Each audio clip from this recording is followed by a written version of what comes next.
বন্ধুরা, কখনো ভেবে দেখেছেন পৃথিবীর মানচিত্র ঠিক সেইভাবেই বদলায় যেভাবে বদলায় শক্তির সমীকরণ।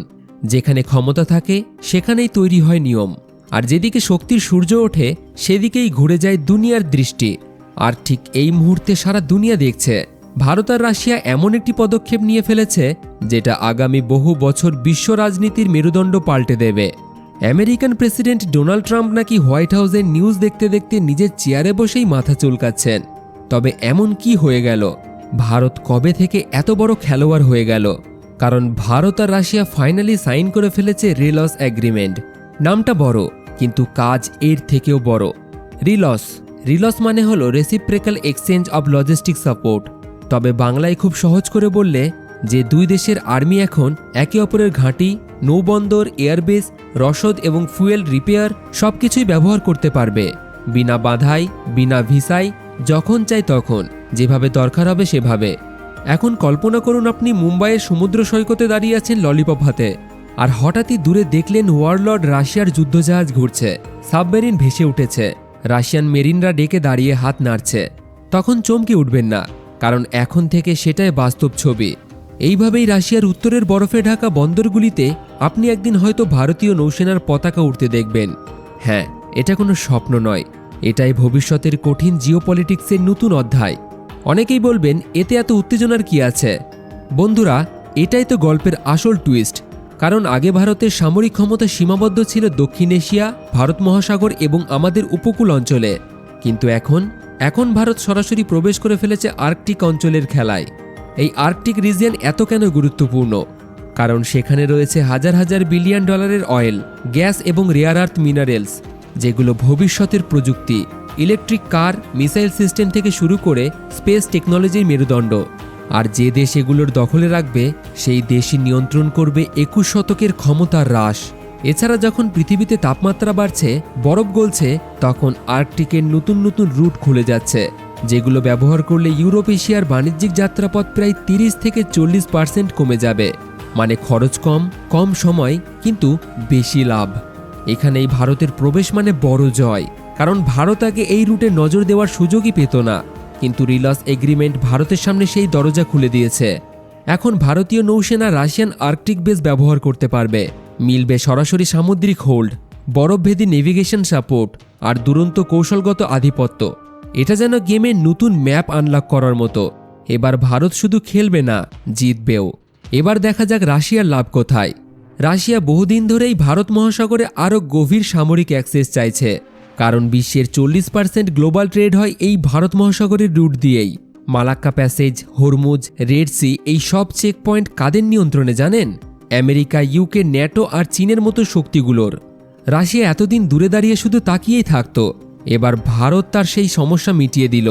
এখন Russian submarine, fleet, cargo plane, military transport সব ভারতীয় বন্দর থেকে ফুয়েল, রিপেয়ার এবং সাপ্লাই দিতে পারবে। শুধু কি যুদ্ধের সময়? না, শুধু যুদ্ধেই নয়, রোজকার সামরিক কাজেও, যেমন মানবিক উদ্ধার অভিযান। সব ক্ষেত্রে দুই দেশ একে অপরের হাত ধরে এগোবে। কল্পনা করুন, কোনো দেশে বিপর্যয় হলে ভারতীয় এয়ারফোর্স দ্রুত সাহায্য পাঠাচ্ছে, রাশিয়ান বেস থেকে রিফুয়েল করে আবার উড়ে যাচ্ছে। এটাই ভবিষ্যতের দৃশ্য। এখন বিশ্ব রাজনীতির শক্তিধর দেশগুলো কিন্তু এই খবর শুনেই টেনশনে রয়েছে, কারণ তারা জানে ভারত রাশিয়া একসাথে মানেই ইউরেশিয়া থেকে ভারত মহাসাগর পর্যন্ত এক নতুন সামরিক ব্লকের জন্ম। আমেরিকা বহুদিন ধরে ভারতকে কোয়াডের দিকে টেনে নিতে চেয়েছে, যাতে চীনের বিরুদ্ধে ভারতকে সর্বাগ্রে দাঁড় করানো যায়। আবার চীন চাইছে ভারত যেন রাশিয়ার থেকে দূরে থাকে, কিন্তু ভারত কাউকেই মাথায় চড়াতে চায় না। ভারতের নিজের খেলা আছে, নিজের নিয়মে, নিজের শক্তিতে। আর রাশিয়া ভারতের সেই স্বাধীন অবস্থানকে দারুণ সম্মান করে। তাই এই এগ্রিমেন্টে ভারত কারোর অধীনে নয়, বরং সমান ক্ষমতার সহযোগী। আর এই সমান সম্পর্কই ভারতকে করে তুলেছে আজকের দিনে বিশ্বের সবচেয়ে গুরুত্বপূর্ণ জিও স্ট্র্যাটেজিক প্লেয়ার। আরেকটি গুরুত্বপূর্ণ দিক হল, ভারত এখন অস্ত্র আমদানিকারক দেশ থেকে অস্ত্র রপ্তানিকারক দেশে পরিণত হচ্ছে। আমরা এখন ট্যাঙ্ক, ড্রোন, মিসাইল এবং রাইফেল অনেক দেশকেই বিক্রি করছি। ব্রাহ্মস আমাদের গর্ব। এটি ভারত এবং রাশিয়ার যৌথ প্রতিভার ফল। ভবিষ্যতে আরও হাইপারসনিক অস্ত্র, submarine technology, air defence system, এই সব কিছুতেই রাশিয়া ভারতের সাথে কাজ করতে চাইছে। আর এতে উভয় দেশেরই লাভ হবে। ভারত পাবে প্রযুক্তির শক্তি, রাশিয়া পাবে শক্তিশালী বাজার আর বিশ্বব্যাপী কৌশলগত সাপোর্ট। এখন একটি দৃশ্য কল্পনা করুন, ভারত মহাসাগরে আমেরিকার একটি বিশাল ক্যারিয়ার স্ট্রাইক গ্রুপ ঘুরছে, তাদের স্টেলথ ফাইটার আকাশে, স্যাটেলাইটের তীক্ষ্ণ নজর। তখন হঠাৎ রাশিয়ান সাবমেরিন গভীর থেকে উঠে আসে, আকাশের উপরে ভারতীয় নৌবাহিনীর P-81 বিমান চক্কর দিচ্ছে এবং শত্রুর অবস্থান বিশ্লেষণ করছে। দুই দেশ মিলে তৈরি করছে এমন একটি প্রতিরক্ষা ঢাল যেটি ভেঙে ভেতরে ঢোকা অসম্ভব। ভাবুন, কেউ চাইলেও এই দুই দেশের বিরুদ্ধে লড়াইয়ে নামবে না, কারণ শত্রু জানে একজনকে আঘাত করলে অন্যজন জবাব দিতে প্রস্তুত। আর এটাই মনস্তত্ত্বের আসল যুদ্ধ, যেখানে ভয় সবচেয়ে বড় অস্ত্র। চীন এখন স্পষ্টভাবে বুঝে গেছে ভারতের চারিপাশে বৃত্ত তৈরি করে রেখে ভারতকে আটকে রাখা আর সম্ভব নয়। লাদাখে চোখ রাঙালেই ভারত ভয় পায় না, সেই যুগ শেষ। ভারত বিশাল সামরিক, অর্থনৈতিক এবং কৌশলগত উত্থানের পথে হাঁটছে। চীন জানে ভারত মহাসাগরে ভারতের আধিপত্য মানেই বেল্ট অ্যান্ড রোড ইনিশিয়েটিভের বড় ক্ষতি, আর রাশিয়ার সাপোর্ট থাকলে ভারতকে ঠেকানো আরও কঠিন। অনেকে প্রশ্ন করেন, এই এগ্রিমেন্টে আমেরিকার ভূমিকা কি? আমেরিকা একটু দোটানায়। একদিকে তারা চায় ভারত তাদের পক্ষ নিক চীনের বিরুদ্ধে, অন্যদিকে ভারত যখন রাশিয়ার সাথে এত বড় চুক্তি করে তখন ওয়াশিংটন বুঝে যায় ভারতকে নির্দেশ দেওয়া যাবে না।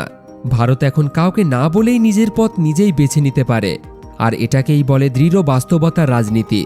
বন্ধুরা, একসময় বিশ্ব বলতো ভারতকে সাহায্য করো, আজ পৃথিবী বলছে ভারতকে পাশে নাও, নইলে পিছিয়ে পড়বে। আগে ভারত নিজের বর্ডার দেখত, এখন ভারত সমুদ্র পার হয়ে বরফের দেশে কৌশল বসাচ্ছে। আগে ভারত নিজের অভ্যন্তরীণ উন্নয়ন নিয়ে ব্যস্ত ছিল, কিন্তু এখন বিশ্ব মানচিত্রে নিজের জায়গা ঠিক করছে। এই এক এগ্রিমেন্ট দেখিয়ে দিল ভারত কারো ছায়া নয়, ভারত নিজেই এক বিশাল ছায়া, যার তলায় এবার বহু দেশ আশ্রয় নেবে। তাই ভারত এবং রাশিয়ার রিলস এগ্রিমেন্ট শুধু একটুকু কাগজ নয়, এটি ভবিষ্যতের শক্তিশালী ভারতের ঘোষণাপত্র। আর সেই ভবিষ্যৎ শুরু হয়েছে আজ থেকেই। বলুন তো, আপনারা মনে করেন না যে আগামী দশকে ভারত হবে সেই কেন্দ্রবিন্দু যাকে ঘিরে ঘুরবে বিশ্ব শক্তি? এই চুক্তি কি বিশ্বের ক্ষমতার ভারসাম্য পাল্টে দেবে, নাকি সামনে আরও বড় কোনো কূটনৈতিক চাল অপেক্ষা করছে? কমেন্টে আপনাদের মতামত জানাতে পারেন। ভিডিওটি ভালো লাগলে লাইক করে শেয়ার করে দিন এবং সাবস্ক্রাইব করে আমাদের সাথে থাকুন, কারণ আমরা আপনাদের জন্য নিয়ে আসব এমন সব জিওপলিটিক্স রহস্য যা দুনিয়া বোঝে না আর মিডিয়া আপনাকে বলবে না।